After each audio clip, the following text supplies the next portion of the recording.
ترى لو بتتمرن الرجلين انه احسن لتقوية الرجل، الباك سكواتس ولا السميث ماشين؟ وانه فعلا بيعمل نتيجة اقوى للجسم؟ تعالوا اقول لكم. خلونا الاول نعرف الفرق ما بينهم.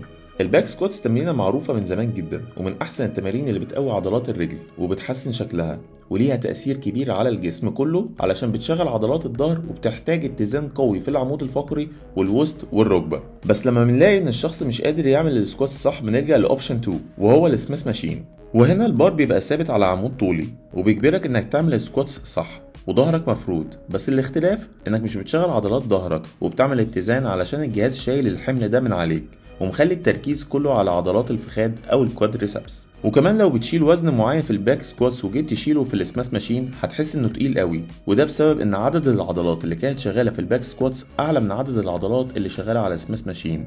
وكمان في الباك سكواتس انت مش بتبقى مقيد بحاجه وليك مطلق الحريه ازاي تعمل السكواتس، عكس